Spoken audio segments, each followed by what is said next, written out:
সিলেটের গোলাপগঞ্জ উপজেলার কুশিয়ারা নদীর ভয়াবহ ভাঙ্গনে বিলীন হতে চলেছে পোনারি চৌক সদাইশার মাজার।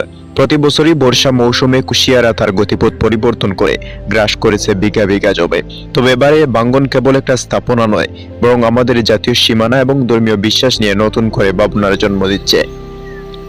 সিলেটের গোলাপগঞ্জ এখানকার পোনারিচক এলাকায় কুশিয়ারা নদীর কোরাল গ্রাসে দিশেহারা স্থানীয় মানুষ।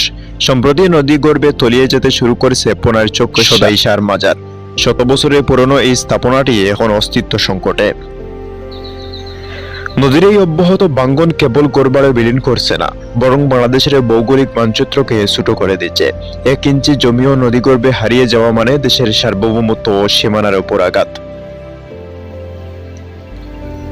মাজারটি ঘিরে স্থানীয় মানুষের মধ্যে নানা মেদ ও ভক্তি থাকলেও এর বর্তমানে রূপ নিয়ে উঠেছে অনেক প্রশ্ন।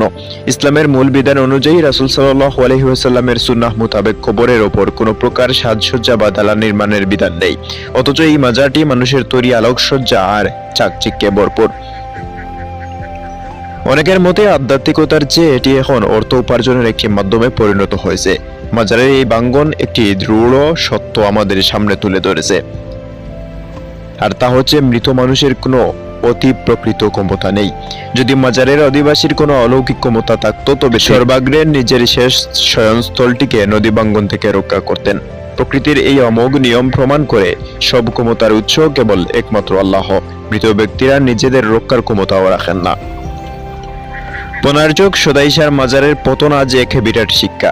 একদিকে এটি যেমন রাষ্ট্রের নদী শাসন ও সীমানার রক্ষায় গুরুত্ব মনে করিয়ে দিচ্ছে, অন্যদিকে আমাদের চোখে আঙ্গুল দিয়ে দেখিয়ে দিচ্ছে ধর্মীয় কুসংস্কারের অসারতা। মানুষ যে স্থাপনাকে কেন্দ্র করে অর্থ ও সময় ব্যয় করে, তা প্রকৃতির একটি সামান্য ধাক্কায় ধূলিসাৎ হয়ে যায়। কুশিয়ারা নদীর এই গর্জন যেন আমাদের সত্যপথের দিকেই আহ্বান করছে।